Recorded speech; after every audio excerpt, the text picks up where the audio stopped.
Ahora sí, doctora. Ah, ya, listo. Gracias. Gracias. Bueno, entonces hemos dicho de que la hernia diafragmática va a depender de la sintomatología, del tipo de hernia, de la magnitud y el tamaño que tiene la hernia.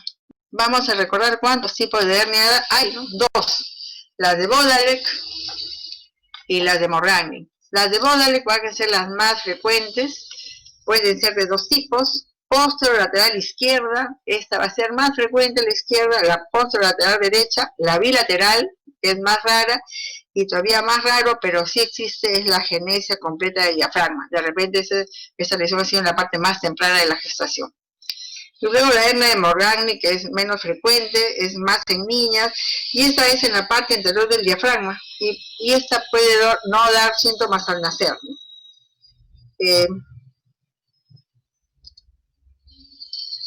Ya hemos dicho, la más frecuente es la del defecto posterolateral izquierdo, pero la derecha es la que se asocia más mortalidad. ¿Por qué? Porque acordémonos que en el lado derecho está el hígado, ¿no? Entonces esto la asocia más mortalidad. La incidencia va a ser de 1 en 5.000 nacidos vivos. Y miren, esto es algo que vamos a ver en las 4 patologías que vamos a ver en esta oportunidad. Estas patologías pueden venir de dos formas, o aisladas o asociadas a otras malformaciones. Aislada es que este paciente solo tiene hernia diafragmática y ningún otro problema, es su único problema. En cambio, asociada a otras malformaciones quiere decir que va a venir con otros síndromes y puede venir con malformaciones cardíacas, neurológicas, de las extremidades, renales, todo. Entonces, esta hernia diafragmática se va a hacer un 60% de forma aislada y un 40% asociada a malformaciones. Y también algunas alteraciones genéticas. Trisomía 21, trisomía 13, síndrome de Turner. O sea que de esta manera van a venir tanto esta malformación, esta patología como las otras patologías que vamos a ver. La etiología dice que es multifactorial, no hay una cosa definida. Mucho en la literatura se describe que está asociada a drogas como talidomida, antiepilépticos, tóxicos, ¿no? Madre diabética, y como he dicho, a Down, a Turner, no hay nada definido, no es una cosa definida. Vamos a ver que tenemos que tener en cuenta que como consecuencia de que el contenido abdominal pase al tórax va a ocasionar una interferencia, lógicamente, ¿en qué? En el desarrollo traqueobronquial. Y eso va a dar pie a una alteración que es la de mayor importancia en la fisiopatología y en la clínica de esos pacientes, que va a ser la hipoplasia pulmonar y la hipertensión pulmonar. Así vemos que si una hernia es muy precoz, ¿no?, que no se cierran los canales pleuroperitoneales y es muy voluminosa, va a haber una hipoplasia incompatible con la vida, ¿no? El niño no va a poder vivir porque toda la parte pulmonar va a estar tomada o apartada o no ha desarrollado por culpa de que el contenido abdominal ha subido al tórax, ¿no? Y no solamente se van a afectar los órganos pulmonares, sino los que entran al tórax también igualito se afectan, ¿no? Porque hay una disminución de irrigación intestinal, no va a crecer bien el corazón y puede haber una hipoplasia del ventrículo izquierdo. Y aquí vemos, por ejemplo, en este paciente, ha ingresado el contenido intestinal y ha desplazado todos los demás elementos. Después vamos a ver una plaquita mejor todavía. La clínica, si no fue un diagnóstico prenatal, que es lo ideal, realmente es una super emergencia médica a la hora del nacimiento, porque el paciente, dependiendo lógicamente del tipo y la cantidad de contenido abdominal que ha subido al tórax, de repente el niño va en llegar con gran distrés respiratorio, taquicardia, taquimia, cianosis, ¿no? Y lo más grave va a ser los niños que tienen más contenido en tórax, el Apgar va a ser muy bajo y de repente no van a responder a ninguna maniobra que hagamos de reanimación, ¿no? ¿Cómo vamos a ver al niño? Al niño lo vamos a ver con un tórax asimétrico, el lado que tiene la hernia va a ser más voluminoso, el abdomen excavado porque todo va a estar en el tórax. Si es izquierda, va a ver que va a haber descargas por el desplazamiento del corazón, y si auscultamos en los que logran sobrevivir, vamos a ver que auscultamos disminución del movimiento vesicular, pero de repente lo que vamos a auscultar son ruidos hidroaéreos, ¿no? Y esto es cuando es la de Boldalek. La de Morgagni, esa da muy pocos síntomas, y a veces los niños que nacen con Morgagni no nos vamos a dar cuenta hasta que están mayores. Acá tenemos una placa, por ejemplo, en donde podemos ver claramente, miren, la cantidad de contenido abdominal que ha ido al tórax, incluso está herniando la parte del mediastino, el corazón está completamente replegado hacia el lado derecho, y si ustedes pueden ver, el de pulmón tiene solamente una pequeña parte del neonato con que está respirando, ¿no? Seguro que este paciente ha dado mucha lucha cuando ha salido para la hora de reanimación. El diagnóstico ideal debe ser prenatal, ¿no? Por eso es la importancia del control prenatal. Dice que si nosotros hacemos una ecografía más o menos a las 24 semanas de gestación, vamos a permitirnos ver cómo están las vísceras, vamos a ver si el hígado subió al tórax, está el hígado en el tórax, que hemos dicho que es el que da más mortalidad, vamos a ver la desviación del mediastino. Y si eso nos da dudas y queremos saber más, pues tomamos una resonancia magnética, incluso vamos a ver ahí bien la hipoplasia pulmonar, qué es lo que está quedando, y podemos ver incluso el tamaño de la hernia y cómo están los órganos. Es el diagnóstico. Si ya sabemos que hemos hecho el diagnóstico prenatal, tenemos que ponernos en un equipo multidisciplinario, neonatólogo, cirujano pediatra, genetista, y evaluemos, ¿no? ¿Para qué evaluar? Hay que evaluar al niño en general, ¿no? Hemos dicho si la hernia es aislada o solamente el niño trae, solamente su hernia es lo único que tiene, o si es compleja y está comprometidos otros órganos o sistemas, ¿no? ¿Cuánto severo es, no? Si es muy severo, si la hernia es muy grande, cómo pronosticamos que va a ser ese paciente, y determinar si hay una terapia prenatal, porque existe una terapia prenatal. En la terapia prenatal, a pesar de que, bueno, y si es que es diagnóstico y vemos que sometió a esa terapia, podemos hacer esa terapia, pero si no podemos hacer esta terapia, por lo menos ya vamos a estar preparados a cómo vamos a recibir al paciente, no estaremos ya atentos porque sabemos que viene un paciente que no va a venir bien. La terapia prenatal que he leído, que es la que se hace, es una terapia que se llama técnica de oclusión traqueal fetoscópica. Hemos dicho que más o menos a las 25 semanas hacemos nuestra ecografía y ahí nos damos cuenta de que hay una hernia. Le podemos hacer una tomografía y verificamos que hay una hernia. Entonces, de esta terapia lo que dice que entre las 26 y 30 semanas lo que se puede hacer es entrar por una incisión abdominal al abdomen de la mami, entrar con un fetoscopio, llegar hasta la tráquea del niño, ¿no? Y entrar a la tráquea del niño, y así como insuflamos la sonda vesical, cuando queremos poner una sonda vesical, que hay un globito que se insufla, igualito acá, se entra a la tráquea y se insufla un balóncito. ¿Por qué? Porque se dice que durante la gestación el pulmón del niño secreta un montón de líquido, y este líquido que secreta el pulmón del niño, el niño lo expulsa de la tráquea y luego lo bota el niño por la boca.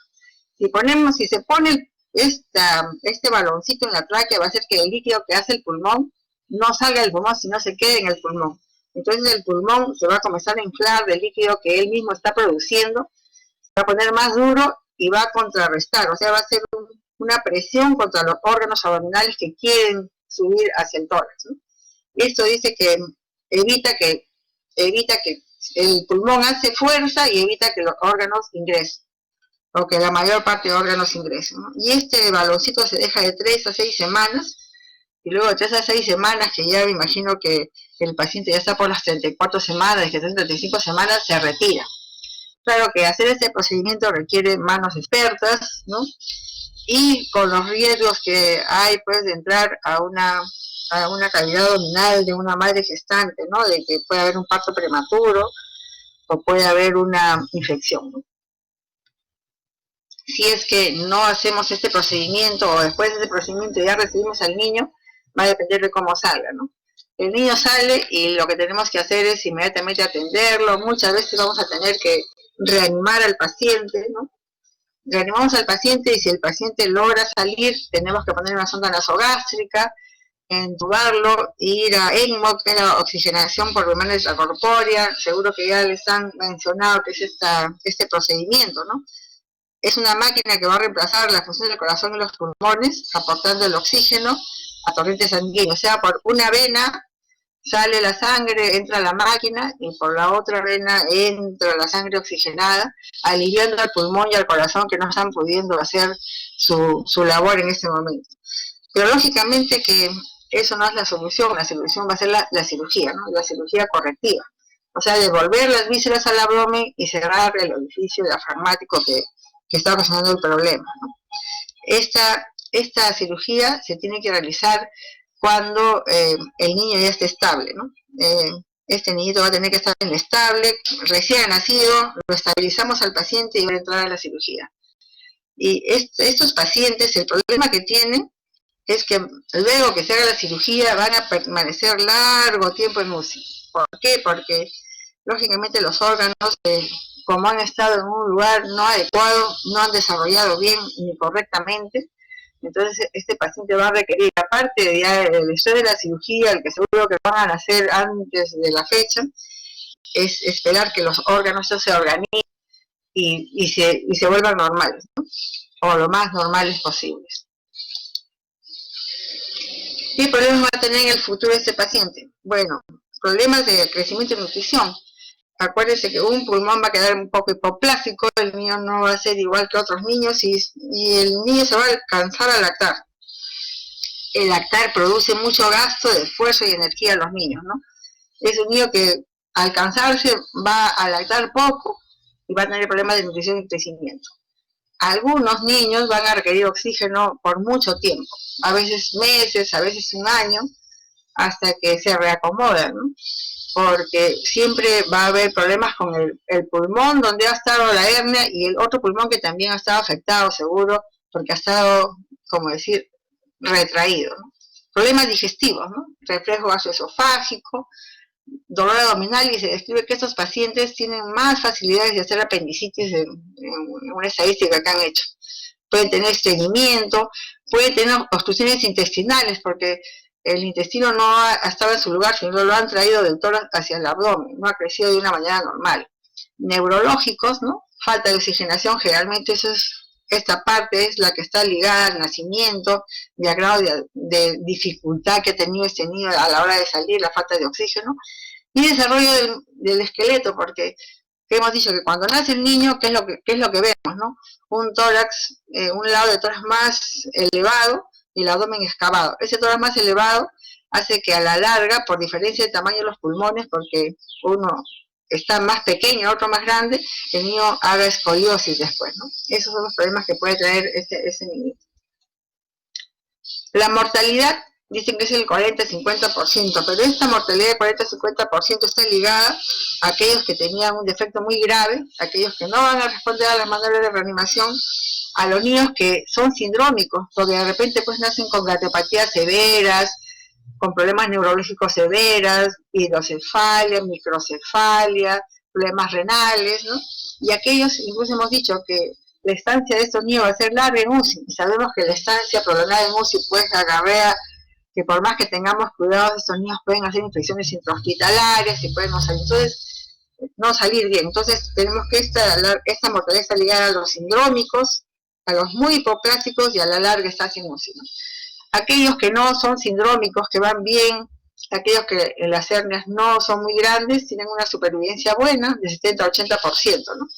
Y recordemos, siempre la peor pronóstico va a ser el lado derecho, porque ahí está el hígado, ¿no? Entonces eso va a hacer que el niño tenga una evolución no adecuada, ¿no? Acordémonos que también estamos diciendo que la irrigación normal no va a llegar a los órganos que están en el tórax, ¿no?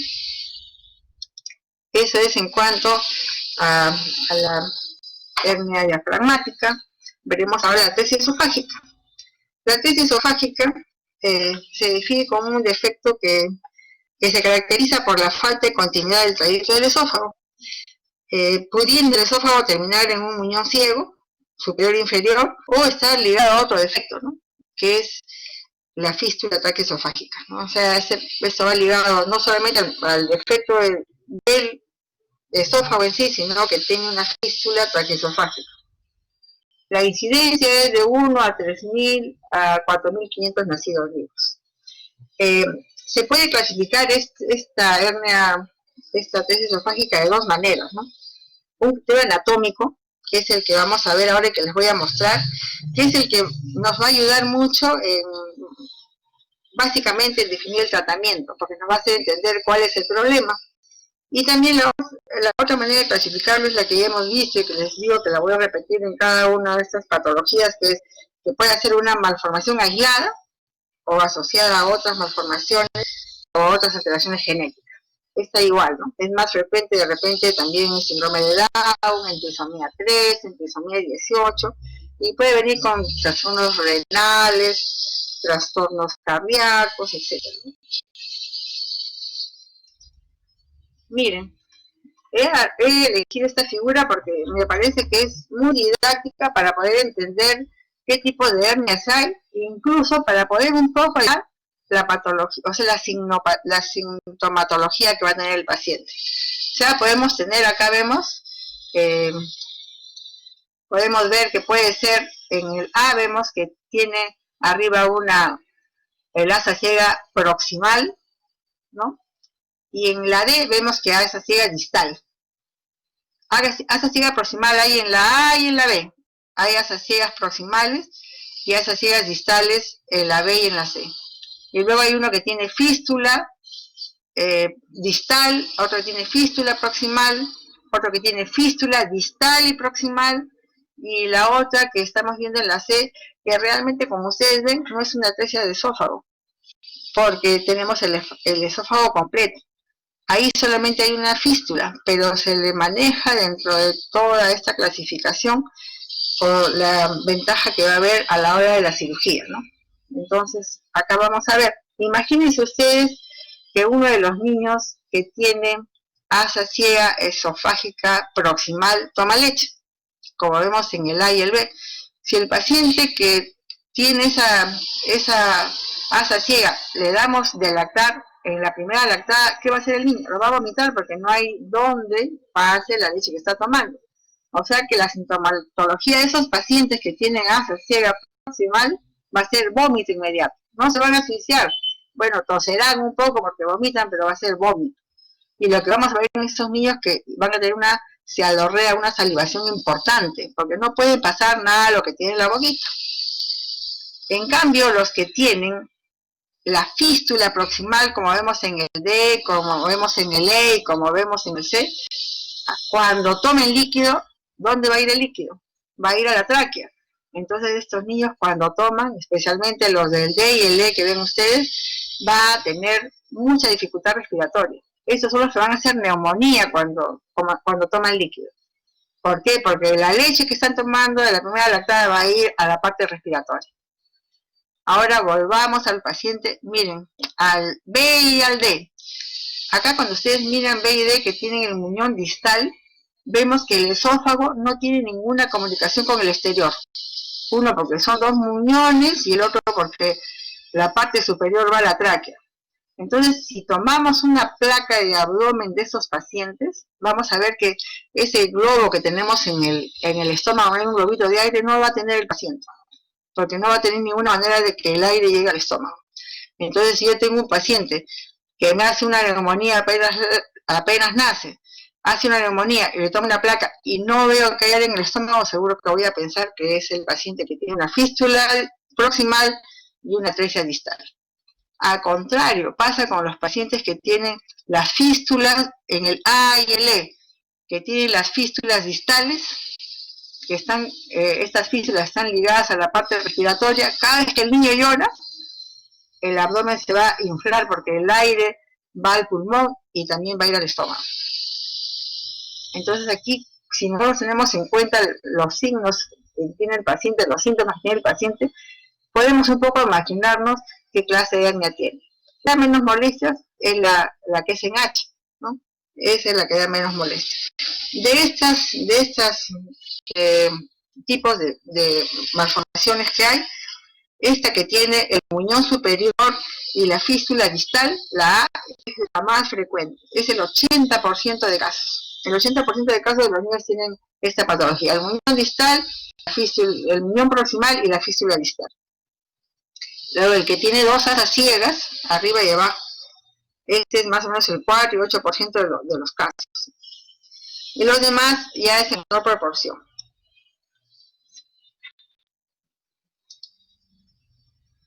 La patogenia, más o menos, recordemos un poco que en el embrión humano, la formación del esófago, cuando se forma el esófago, se produce al mismo tiempo que se está formando la yema pulmonar o el vertículo de respiración, ¿no? Entonces los dos crecen juntos y más o menos se diferencian por un pliegue del intestino anterior durante la cuarta semana embrionaria, ¿no? En la cuarta semana embrionaria este pliegue va a hacer que se diferencie, ¿no?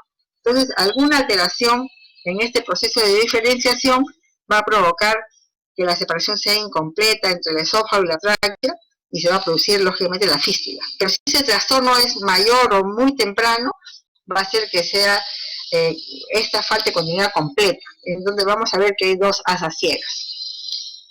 Va a estar igualito asociado, como les he dicho, puede venir sola o asociada a anomalías que aquí vamos a llamar Bacter, y Bacter es, ¿cómo se llama? Es una sigla de todas las malformaciones que puede tener, porque los pacientes, todos esos pueden tener malformaciones vertebrales, anorrectales, cardíacas, fístula traqueoesofágica, atresia esofágica, renal, y la L en inglés es de extremidades, ¿no? ¿Y por qué es esto? Porque, miren, piensen bien, ¿no? Que si hay algo que daña a un embrión tan pequeño, a veces no va a ser el único daño que va a hacer en el embrión. Muchas veces va a estar ligado a daños en otros órganos, ¿no? Lo raro es que venga sola, de repente la mayor parte de veces la vamos a ver ligada a otras malformaciones. Ya hemos dicho cómo va a ser la clínica, ya hemos visto un poco cuando hemos visto el dibujito. Si hay un muñón superior, ¿no? Un muñón proximal, va a haber salivación excesiva el paciente y apenas lacte va a vomitar. Si tiene fístula superior o proximal, el bebé a la hora que lacte va a tener gran dificultad respiratoria y puede llevar a una neumonía aspirativa o una asfixia el paciente, ¿no? Depende de la cantidad, del tamaño de la fístula y lo que entre a la parte respiratoria, ¿no? A los que tienen fístula distal, ¿no? Vamos a ver que cuando lloren se van a llenar de aire y va a ser más bien una cavidad gástrica grande. En cambio, a los que tienen muñón distal, esos no vamos a encontrar el globo de aire que encontramos en el estómago. Y la fístula tipo H, esta es la que da menos síntomas. Y da menos síntomas, tan es así que hace poco he escuchado una exposición de un caso, problema que hizo la Sociedad de Pediatría, en donde un neumólogo reportó un caso de un joven que era un adolescente de 16 años. Este adolescente de 16 años se había consultado porque había tenido problemas al tomar líquidos. Y su problema era que cada vez que tomaba líquidos tenía tos, tenía molestias, comenzaba a tener un poco de dificultad, incluso usaba inhaladores por eso, pero cuando comía sólidos no le pasaba el problema. Entonces ya el joven se había llegado a comer sólidos desde niño porque era lo que no le daba problema.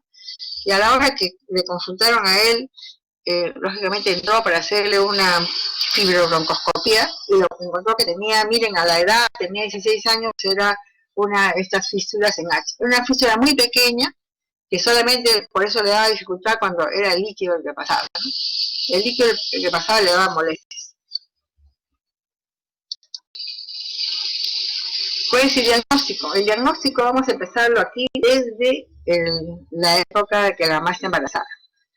Porque tener polidramios debe de hacernos pensar de que puede ser que tenga una fístula traqueosofágica, porque en el feto normalmente degluta el líquido amniótico durante la gestación, y esos bebés que tienen esta atresia no son capaces de deglutir el líquido amniótico. Pero hay que tener mucho cuidado porque polidramios también podemos verlo en patologías, ¿no? En atresias duodenales, en tubulopatías renales, en infecciones por ejemplo maternas por megalovirus, problemas neurológicos, entonces no es patognomónico de que sea, ¿cómo se llama?, de una atresia esofágica, pero lógicamente me hace pensar de que puede estar entre las patologías que yo voy a esperar, entonces es una sospecha. Entonces, si mi niño, la mamá tiene poligrano y si nace, lo primero que tengo que hacer, si sospecho, es ponerle una sonda nasogástrica, ¿no?, para ver qué es lo que pasa. Y se dice que si es que la sonda no supera los 10 centímetros, entonces estamos pensando que es una atresia esofágica. ¿Y cómo vamos a corroborarlo? Simple, con una radiografía tóraco-abdominal, en donde de repente tomamos y vamos a ver que la sonda está enrollada, otros ponen un catéter radiopaco para poder visualizar bien, un catéter radiopaco que va a hacer que miremos bien qué ha pasado con la sonda, y muchas veces cuando es muñón proximal, vamos a ver una sonda enrolladita arriba, ¿no? Entonces, si ya tenemos el diagnóstico que el paciente tiene una atresia esofágica, queremos descartar que tenga la fístula. Y para eso, igual que el colega, tenemos que ir a una fibrobroncoscopía para verificar la fístula.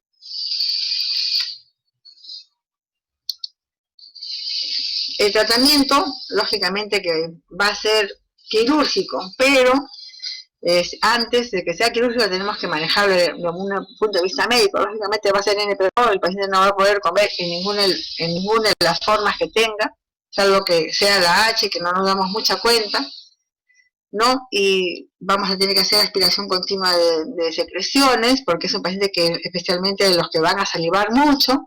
Acá tenemos que ponerlo siempre en posición semisentada, porque es la posición que van a ver ustedes, no solamente en este caso, sino en casi todos los casos respiratorios. La posición semisentada es obligatoria, que el paciente esté con una cabeza elevada en 30 a 40 grados, porque es la posición en que mejor manejamos nuestras secreciones. Entonces hay que poner la posición semisentada, y lógicamente hasta que decidamos la parte quirúrgica tenemos que alimentar al bebé. No solamente, bueno, si va a ser rápida, de repente hidratación normal, pero si no, tenemos que ir a una nutrición parenteral total. Ahora, el diagnóstico definitivo va a ser quirúrgico, pero dice que para que sea quirúrgico el paciente tiene que estar estable, ¿no?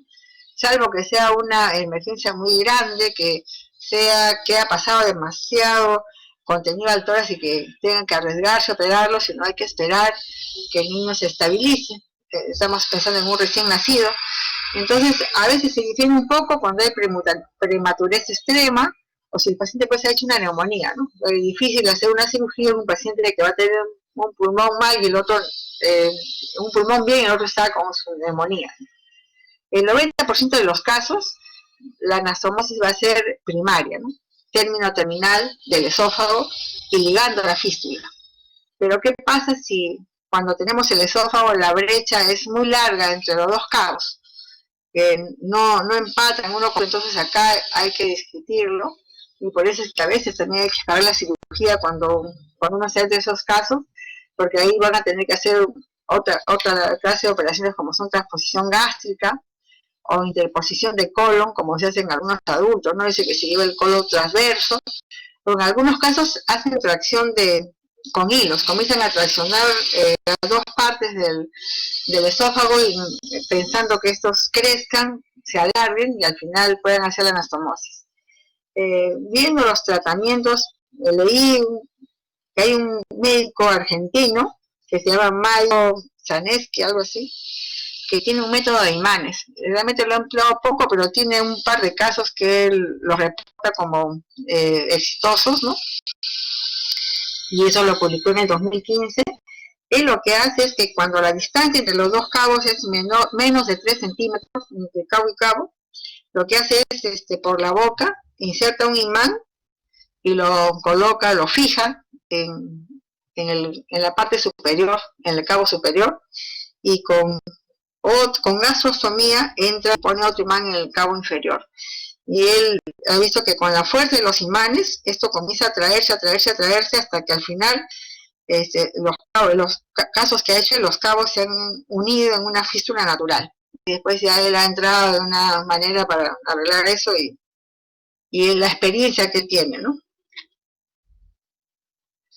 Pero ¿qué complicaciones puede traer esto, no? puede tener complicaciones. No es fácil, a veces, muchas veces, la complicación más frecuente que hay es la deficiencia de anastomosis, y acá cuando hay deficiencia de anastomosis, lógicamente verán ustedes, pues puede haber mediastinitis, infección, ¿no?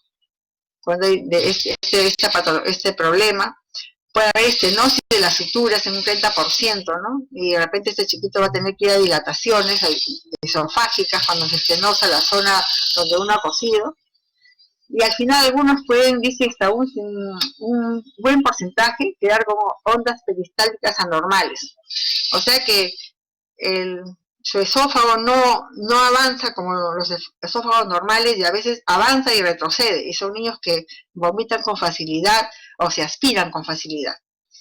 En un 50% van a poder quedar con reflujo gastroesofágico, y algunos, en los cuales se ha hecho el ligamento de la fístula, pueden quedar con tracto de malasias, ¿no?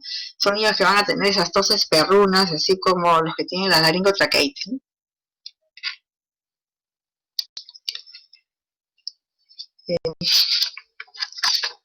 Acá vamos a empezar a las malformaciones anorrectales. Las malformaciones anorrectales son comprenden un amplio espectro de malformaciones, ¿no? Que van desde aquellos que tienen buen pronóstico funcional hasta unas anomalías que son muy complejas de manejar y que van a dejar secuelas no tan buenas. Estas malformaciones van a involucrar no solamente el ano, el recto, sino también el aparato urogenital. Y también, como les digo, muchas veces van a estar ligadas a estas malformaciones que les refiero, ¿no? Pueden estar asociadas o ligadas a otras malformaciones. Esta patología tiene casi un 50% de posibilidad de que tenga alguna malformación renal el paciente, aparte de su malformación anorrectal. La etiología no es clara, ¿no? Se define como que hay no patologías adecuadas, ¿no? Dice que puede ser la materna, se describe mucho que uso de insecticidas en las madres que trabajan en agricultura, el tabaco, y tanto en esta como en otras malformaciones he visto mucho que ya están reportando algunos casos, no digo que sean todos, de que se dan esas malformaciones en las fecundaciones in vitro, ¿no? Porque cuando hacen fecundación in vitro es una manipulación de los gametos, de los genes, y ahí parece que algunos que han tenido hijitos de fecundación in vitro han tenido estas malformaciones. También está asociada a trisomía 13, trisomía 18. Acordémonos que este problema que se asume que más o menos sea entre la cuarta y la octava semana de gestación. Miren, la hernia traumática es entre las 6 y las 10 semanas de gestación. La atresia es más o menos en la cuarta semana de gestación, y esta es entre la cuarta y la octava semana de gestación. Entonces, todo esto nos hace pensar de por qué todas estas malformaciones se pueden venir solas o asociadas a otras malformaciones, porque casi todas se dan en el mismo tiempo de la edad gestacional, ¿no? Al inicio tenemos que existe una cloaca o un reservorio común, tanto para el tracto urinario como el intestino distal, y luego va a aparecer un tabique urorectal, que es el que va a descender hasta contactar con el periné y va a separar, ¿no? Va a separar la parte urinaria y la parte distal, y aquí es donde aparece el defecto, aquí es donde algo impide eso, ¿no? Acá también tenemos que hay un riesgo para que una pareja vuelva a tener otro hijo con malformación anorrectal, que es baja, pero eso ya es pensar de que de repente puede haber algo, ¿no? Y se ha descrito, por ahí ya van, ahora que hay tantos estudios de genes, del genoma, han descrito que puede tener una relación un cromosoma, que es el cromosoma 7q39, ¿no? De repente por ahí ya la genética pues es el futuro de la medicina, y con ellos están descubriendo muchas cosas que antes pensaban que no existía razón con la genética, pero sí, ¿no? Entonces repitamos que todas las malformaciones que pueden haber con estos pacientes, que pueden ser vertebrales, anorrectales, el Bactel, que vamos a repetir en todos los casos, y que acá pueden estar presentes hasta un 70% de casos, pero la mayor parte van a ser renales.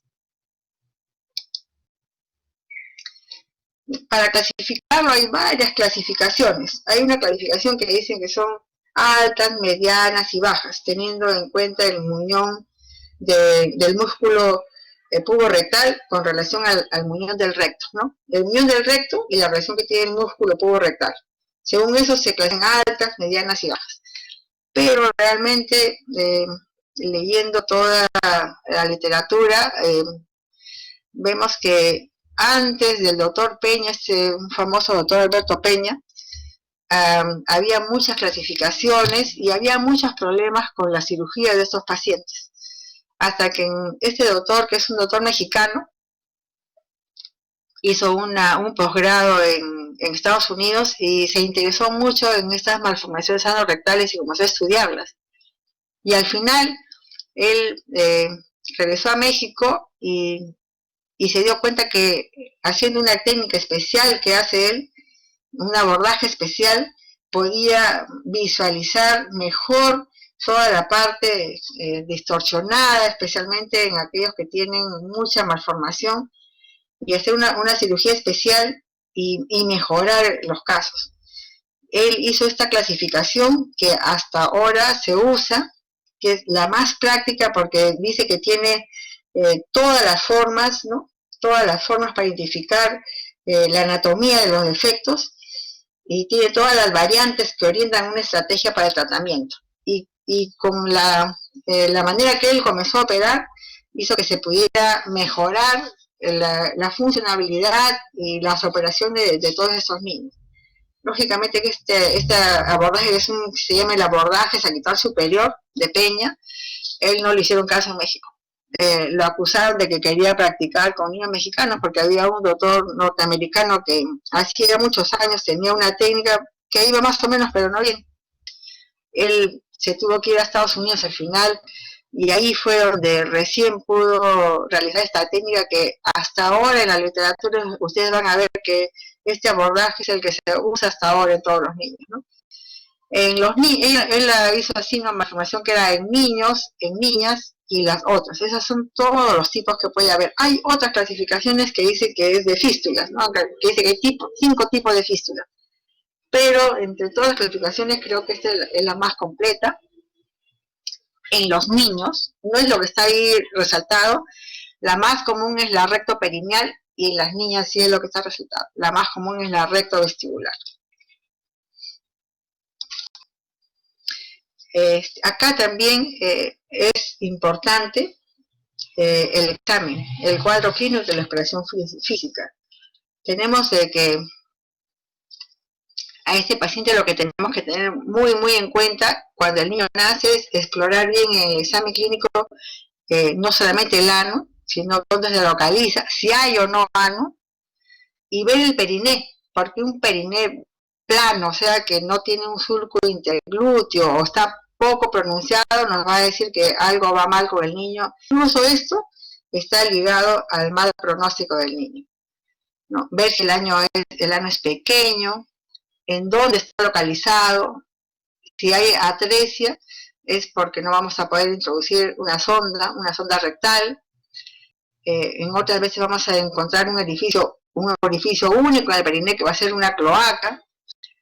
En oportunidades vamos a encontrar que hay meconio en labios mayores o meconio a través de la uretra peniana.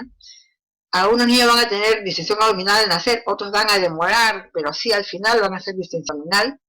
Lógicamente en los casos complejos vamos a ver que tienen otras malformaciones que son las que ya hemos dicho, ¿no? Entonces la distensión abdominal hay que tener en cuenta porque a veces no la podemos ver en las primeras horas, sino vamos a verlo después de las 24 horas muchas veces, ¿no? Y eso también vamos a ver ahora que es parte cuando queremos hacer el diagnóstico. Y en caso de que hay una fístula perineal, también a veces el meconio no está inmediatamente, sino es visible recién cuando el niño tiene 16 a 24 horas. Acá tenemos algunos casos. Miren, en la primera figura vamos a ver que hay meconio ahí por la zona peniana del niñito. Acá en la otra figura vamos a ver una fístula vestibular que hemos dicho que es la más frecuente en niñas, ¿no? Y un ano perineal, ¿no? En la otra foto. Y un síndrome de cloaca donde no hay ano y solamente lo que vemos es un solo orificio en la zona, ¿no?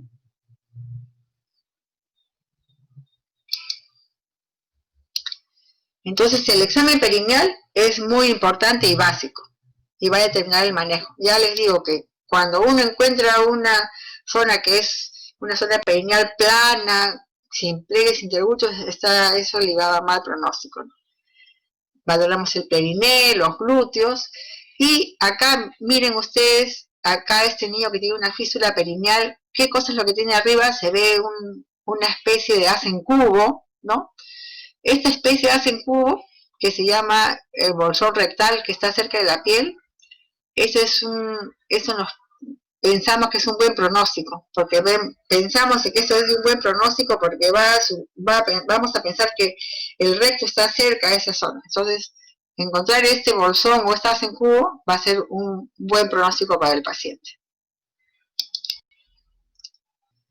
Las pruebas diagnósticas van a ser primero voy a buscar, lógicamente, en examen de orina, células epiteliales intestinales, o de repente meconio, que me den meconio en el examen de orina. Una eco perineal para ver la distancia. Aquí es importante ver la distancia del saco rectal y la foseta anal, ¿no? Entonces eso lo podemos hacer en una ecografía perineal, aparte que la ecografía perineal es solamente total, también para evaluar cómo están los demás órganos del abdomen, ¿no? Lo que más usan los cirujanos, incluso para poder operar, es una radiografía lateral, ¿no? En cual ponen al niño en decúbito ventral, con las extremidades inferiores flexionadas, como siempre los niños están flexionaditos, muchas veces en la zona que debería estar el ano se ponen a veces un referente para que se vea, y le toman una radiografía lateral, entonces para poder ver la distancia del fondo del saco rectal con el periné. En la zona del periné se pone una marca y se ve, pero esto tiene que hacerse más o menos cuando el niño tiene 18 a 24 horas, ¿no? Que hemos permitido que el niño deluta aire y llegue el aire hasta la parte final del intestino, ¿no? No se puede tomar antes. El invertograma es algo igual que la radiografía lateral, lo encontramos en mucha literatura, pero el invertograma, el problema es que se tiene que poner al niño de cabeza. Entonces el niño tiene muchas incomodidades. Hay que poner al niño agarrando las piernas de cabeza y eso no es cómodo para el recién nacido. Entonces mejor es tomar la radiografía lateral, pero es más o menos lo mismo, ¿no? Ver la distancia entre el saco rectal y el periné. La tomografía no va a ayudar mucho. Lo va a irradiar mucho, pero vamos a ver bien el fondo del saco. Sí nos va a dar... vamos a ver los otros órganos, y es preferible no tomarla porque es mucha irradiación para el niño, ¿no? Si queremos mejorar eso, lo mejor es tomar una resonancia magnética, porque ahí vamos a identificar el fondo de saco, y en un pequeño porcentaje incluso las fístulas si hay, ¿no? Y hay menos radiación para el paciente. El tratamiento es médico, ¿no? Al principio, porque esto se considera de que no es realmente mucha emergencia y no hay que operar inmediatamente al paciente, y vamos a ver por qué, ¿no? El tratamiento médico que vamos a iniciar, lógicamente que va a ser NPO con el paciente, porque en estos casos vamos a ver que en algunos casos podemos operarlo inmediatamente, pero en muchos vamos a tener que esperar para hacer corrección total, ¿no? Vamos a hidratarlo con manejo de líquido y electrolitos, pero el tratamiento final va a ser quirúrgico. El tratamiento quirúrgico va a ser dos cosas: reparación primaria, que sería hacer la anoplastía o anorrectoplastía, y la colostomía. En algunos casos, cuando hay fístula perineal, estenosis anal o membrana anal, en esos casos solamente se puede hacer solamente anoplastía sin ningún problema, ¿no? Hay que hacer las primeras 48 horas, el tiempo que el meconio se considera estéril. Pero en todos los demás casos, lo que es indicado es la colostomía. Incluso si no hay en ese lugar algún médico que tenga experiencia para hacer la anoplastía, es preferible hacer la colostomía del paciente a cabos separados, en el cuadrante inferior izquierdo, para hacer los estudios respectivos. ¿Por qué? Porque en esos casos que vemos que son severos, hay que hablar bien con los papás. Los niños van a tener un montón de problemas y los papás tienen que estar bien enterados. Hay que hablar bien con los padres. Entonces, para eso ya hay que tener un buen diagnóstico realmente, y para eso se va a necesitar tiempo. Es preferible que tomemos el tiempo necesario.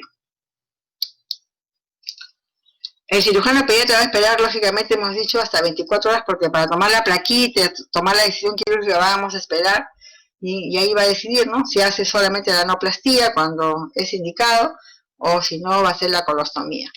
Pero haciendo la colostomía o anoplastía, después de hacer la colostomía, ya decir el diagnóstico, hacen la anoplastía, después de 2 semanas de hacer la anoplastía o anorrectoplastía, va a tener que iniciar con el niño una calibración anal, ¿no?, con un programa de dilataciones de los niños para evitar algo que va a causar muchas molestias, que es la estenosis de la anoplastía.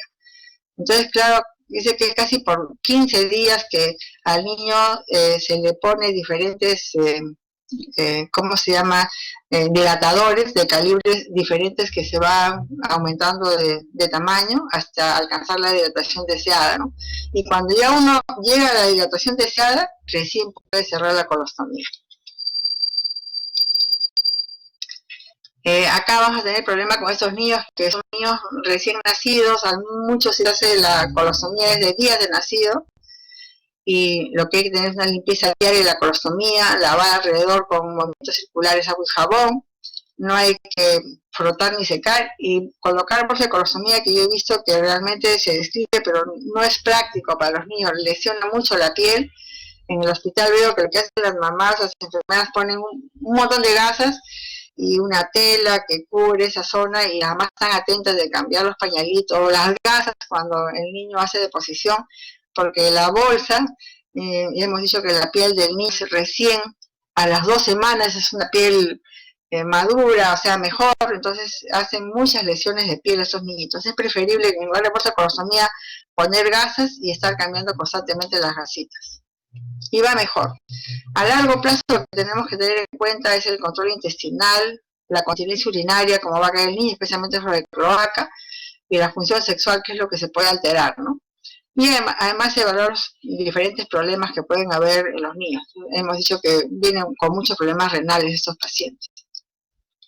El seguimiento a largo plazo va a ser dependiendo de muchas cosas, porque miren, todos los pacientes, estos pacientes al menos tienen diferentes grados de desarrollo de las estructuras oculares y también diferentes grados de sensibilidad rectal, y de eso va a depender mucho de cómo van a ir sus pacientes, ¿no? Miren, los niños más o menos a los 3 años alcanzan más o menos el control de esfínteres, entonces ahí nos vamos a dar cuenta cómo va a ir ese paciente, ¿no? Decimos que es un buen pronóstico funcional cuando el paciente tiene control de esfínteres. De repente es en los casos menos leves, porque el niño va a controlar, no va a hacer problema de incontinencia, como es el mal pronóstico funcional. Pero esos niños, como su sensibilidad a veces no es buena, tienen tendencia a estreñirse. Entonces hay niños que tendrán mejor sensibilidad rectal y podrán ir al baño sin problemas como niños normales, pero muchos de ellos quedan con esa sensibilidad alterada, y entonces son niños que no van a ir al baño y van a tener problemas de impactaciones fecales, megasigmoides, pseudoincontinencia por rebosamiento. Entonces a veces se va a tener que hacer cirugías innecesarias. Las madres tienen que estar atentas al niño a que vaya al baño, así no sienta ganas, para evitar estos problemas, ¿no? Y el mal pronóstico va a ser en aquellos niños que llegan a la edad que tienen que controlar esfínteres y no lo van a hacer, ¿no? Esto es un problema muy grave, y esto es lo que me refiero cuando tenemos que hablar bien con los papás del pronóstico de los niños, porque a veces se pueden hacer falsas expectativas desde el principio, sobre todo estos niños de cloacas deben saber que pueden tener esos problemas, ¿no? Entonces estos niños van a tener que entrar a un programa especial de médico, de dietas y de medicamentos para poder soportar este problema de incontinencia rectal. Vamos a empezar ya con el último tema, son varios temas, por eso es corto y lo necesario nada más. La ectopía testicular es un testículo que va fuera de su lugar de descenso, ¿no? Esto acá hay que diferenciar, ¿no? Un testículo criptorquídico es aquel que se ha detenido en su descenso en algún punto de su trayecto normal del escroto. Ese criptorquídico se detuvo. El testículo retráctil es el que ha efectuado su descenso normal, pero tiene tendencia a permanecer en posición anómala debido a que su reflejo cremasteriano es muy hipoactivo. Entonces sube y baja, pero está en su trayecto normal. En cambio, el testículo ectópico es aquel que se ha ido por un camino diferente fuera de su trayecto. Pero estos tres que hemos hablado forman parte de lo que se llama el síndrome del escroto vacío. Y este testículo, igual que los otros casos que hemos visto, pueden ser simples o formar parte de todo un sistema del síndrome malformativo que hemos visto de Bactri. Acordemos un poco de la fisiopatogenia, ¿no? El descenso testicular es de dos fases. La primera fase es intraabdominal, es cuando los testículos se deslizan por la abdominal hasta el orificio inguinal interno. Esto aproximadamente sucede hasta la 15 semana de gestación. Luego, ahí en la 15 semana de gestación se queda por 10 semanas más el testículo esperando. Esta fase es dependiente de factor insulínico, CYMIL3, que la van a secretar las células de Leydig. Luego que pasaron estas 10 semanas que va a vivir el testículo, empieza la fase inguineo-escrotal. A partir de la 28 semana de gestación, entonces este testículo es guiado por el ligamento gubernaculum hacia el escroto. Y esta fase es andrógeno dependiente. Lo que se sugiere es que existiría un gubernaculum anómalo que va a ejercer un mecanismo anómalo llevando al testículo fuera del trayecto. Y otros también dicen que de repente podría ser algún obstáculo mecánico en entrar el escroto que pueda encontrar el testículo y va por otro lado. Hay varios tipos, en varios lugares se puede ir ese testículo. Puede ser un testículo de una ectopía inguinal, ¿no? Si se localiza superficialmente en la ponerosis del músculo oblicuo mayor, por arriba y por afuera del orificio inguinal superficial, ahí lo vamos a palpar. Puede ser un perineal, como vemos en la foto, estamos viendo ahí un testículo, un ectópico perineal. Este testículo se ubica entre el rafe penoescrotal y el pliegue genitocrural. Puede ser una transversa, como vemos acá en este dibujo que vemos, es cruzada, donde los dos testículos se van a la misma bolsa escrotal. Y hay otros, como por ejemplo que estamos ahí, ¿no? Que es peniano, hay puborectales, hay crurales, hay pararectales, ¿no? O sea, los testículos van y toman un lugar diferente al que deberían estar. Lógicamente que el diagnóstico es clínico, esto no le va a dar molestias, no es como las otras patologías, y lo que vamos a ver es el síndrome de escroto vacío, y vamos a palpar y observar a veces que vemos dónde está. Puede ser que sea algunos, como hemos visto, que son realmente visibles, y lógicamente que si no lo encontramos tenemos que hacer una ecografía para ver dónde está localizado.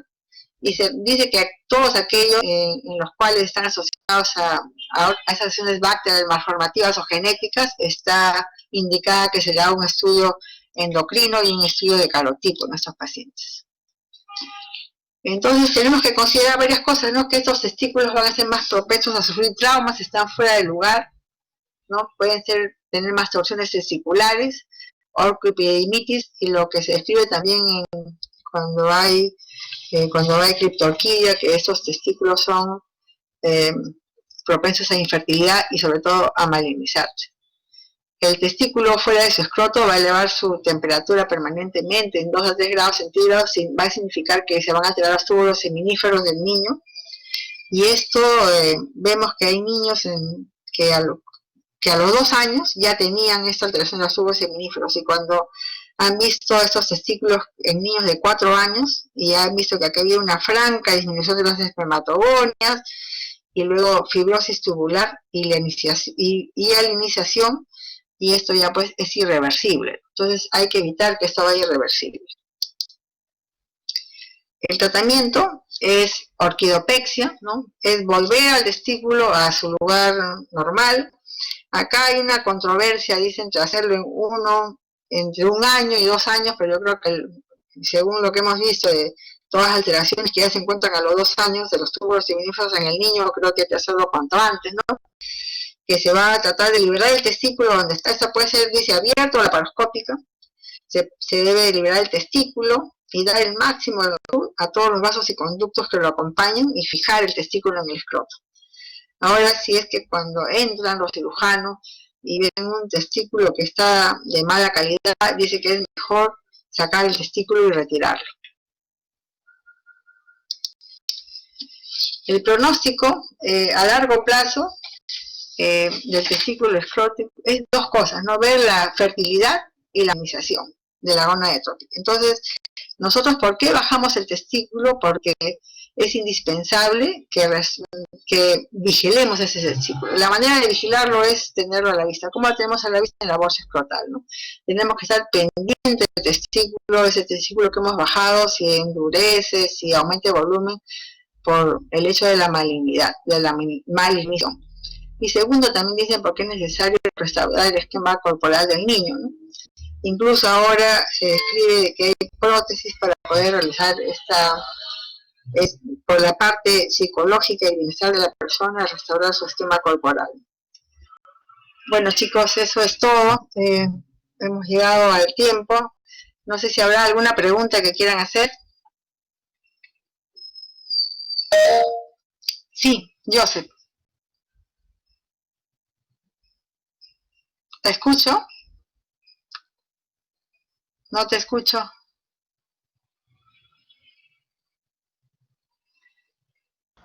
Joseph, sí, doctora. Sí, doctora. Sí.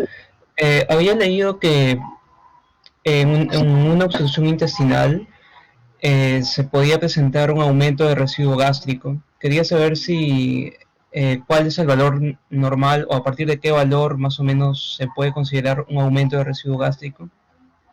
¿Aumento de residuo gástrico en un niño? Un neonato. Un neonato. Bueno, realmente el residuo gástrico debe ser muy poca cantidad, ¿no? Depende en el momento que tú tomas la muestra, ¿no? Si yo pongo una sonda nasogástrica a un paciente apenas ha comido, voy a encontrar que vamos a botar todo lo que hay, ¿no? Realmente a las 2 horas casi no debe haber residuo gástrico ya. A las 2 horas debemos haber vaciado nuestro abdomen, ¿no? No tenemos por qué tener residuo gástrico. Si tú a una paciente, a una persona le pones una sonda nasogástrica, vas a ver que no va a tener residuo gástrico, si ese paciente es normal, salvo de que comience a acumular líquido. Cualquier residuo gástrico va a ser patológico si es que pasan más de 2 horas que tú has comido y tienes residuo gástrico. Sí, doctora. Y más o menos a partir de cuánto, por decir, identificándolo, por ejemplo, en lo que se aspira de la sonda, se podría considerar en un neonato, por ejemplo, por ejemplo, está comiendo pero presenta distensión abdominal, ¿no? Síntomas como que obstructivos, vómitos biliosos. Es que realmente tu distensión abdominal puede ser por muchas cosas, no solamente porque tiene residuo gástrico, ¿no? De repente la obstrucción no es ahí en la parte gástrica, sino es después, ¿no? Después de la parte gástrica, ¿no? La verdad que no te podría decir realmente porque de repente el residuo gástrico en un neonato va a depender mucho de su peso. No te podría decir exactamente cuánto hay, pero después de 2 horas ya no debes de encontrar residuo gástrico, ¿no? No te podría decir exactamente porque el neonato pues es de 1 kilo, 2 kilos, 3 kilos, no podría decirte exactamente el volumen, ¿no? Entonces, ¿tú has leído algo al respecto? No, doctora, pero gracias de todas maneras. A las 2 horas ya, aquí te pongo una sonda nasogástrica, si tú haces en NP2 no va a salir nada, ¿no? No tiene residuo gástrico porque no has comido, uno tiene residuo gástrico cuando come. Después ya no debe haber residuo gástrico. Por eso es que, mira, cuando uno da alimentación por sonda nasogástrica, en un paciente que recién estás empezando a darle dieta, por ejemplo, o alimentación por sonda nasogástrica, se acostumbra a esto, ¿no? Yo pongo mi sonda nasogástrica y alimento a mi paciente. Le doy la alimentación, le doy su leche por sonda, o lo que le estoy dando, le doy. A las 2 horas o 3 horas que vuelvo a dar, es indicativo que tú entres y primero aspires y estés seguro de que ya no hay nada en el estómago. Entonces ahí nuevamente puedes darle alimentación a tu niño. Si yo a las 3 horas o 2 horas voy y quiero darle la siguiente toma a mi paciente, entro, aspiro y encuentro que hay residuo gástrico, a ese paciente yo no le puedo dar más la alimentación. ¿Por qué? Porque no está digiriendo, algo está pasando, está reteniendo en el abdomen. Me dejo entender, ¿no? Y eso va a ser cuando tú alimentes con sonda nasogástrica, es obligatorio. Hay muchos pacientes que van a ir a sonda nasogástrica. El neonato, el pretérmino, por ejemplo, que no tiene capacidad de succión. Pero antes de que tú des la siguiente toma, tienes que aspirar y estar seguro de que no hay nada. Si no hay nada, das la siguiente toma. Si no, no la das, porque ya debe haber vaciado su abdomen. Me dejo entender, ¿no? Yo creo que así tú vas a entender mejor. Ahora vas a entender mejor que eso es lo que vas a aplicar con todos tus pacientes a los cuales tengas sonda nasogástrica. ¿Alguna otra pregunta? ¿Alguna otra pregunta? Sí, Marco. Doctora, sí, hay un tiempo máximo en el cual puede estar con la gastrostomía en una atresia esofágica. ¿Hay un tiempo máximo en el cual luego puede haber un riesgo de infección o otra complicación? Yo creo que no. Yo creo que lo que tiene es que no hay tiempo máximo, pero la cosa es que tienes que darte el tiempo que el cirujano vea bien qué es lo que va a hacer, ¿no? El cirujano es el que tiene ahí al mando. El cirujano tiene que ir bien seguro y bien estudiado a tu paciente. No hay un tiempo máximo, lógicamente que no te vas a demorar un montón, pero no hay un tiempo máximo, pero sí tienes que tomarte el tiempo para hacer un buen estudio en tu paciente. No hay un tiempo máximo. Sí, doctora, y para iniciar ya la alimentación, una vez ya realizada la cirugía, el promedio es ¿De tu paciente operado de qué me dices? de una atresia esofágica. Bueno, claro, de una atresia esofágica. Ah, ya una atresia esofágica. Bueno, la verdad que no te puedo decir porque cada paciente es diferente, ¿no? Yo no sé realmente, yo hago la parte médica, ya la parte postquirúrgica de repente la saben mejor los cirujanos pediatras. Yo he tenido que leer la parte quirúrgica un poco porque yo manejo el paciente antes de la cirugía, luego se lo entrego a mi cirujano. Pero yo me imagino que tiene que esperar no sé cuándo, pero que haya una buena anastomosis, el problema es la anastomosis que hace ese término terminal. No sé exactamente, yo no te puedo decir qué tiempo espera. Incluso tienen que vigilar cómo es eso, porque hemos dicho que el problema más grande es la estenosis.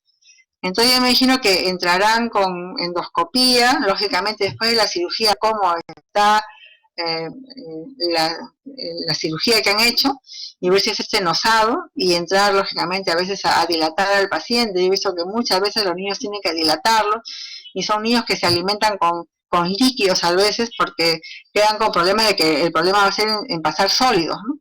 He visto niños que han ido incluso varios meses, los he visto dilatando, ¿no? Como los servicios están juntos, hay dilataciones esofágicas para que se dilate y el niño nuevamente pueda pasar sólidos, ¿no?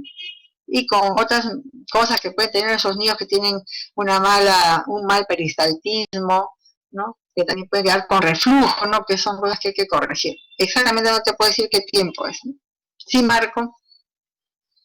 Sí, muchas gracias. Hay cosas que son de cirugía, ese tema es más el post-quirúrgico, lo maneja más el cirujano, ¿no? Nosotros más vemos en la parte previa, que es lo que tenemos que manejar, la parte clínica, por eso algunas cosas post-quirúrgicas no les puedo explicar exactamente. ¿Alguna otra pregunta, chicos?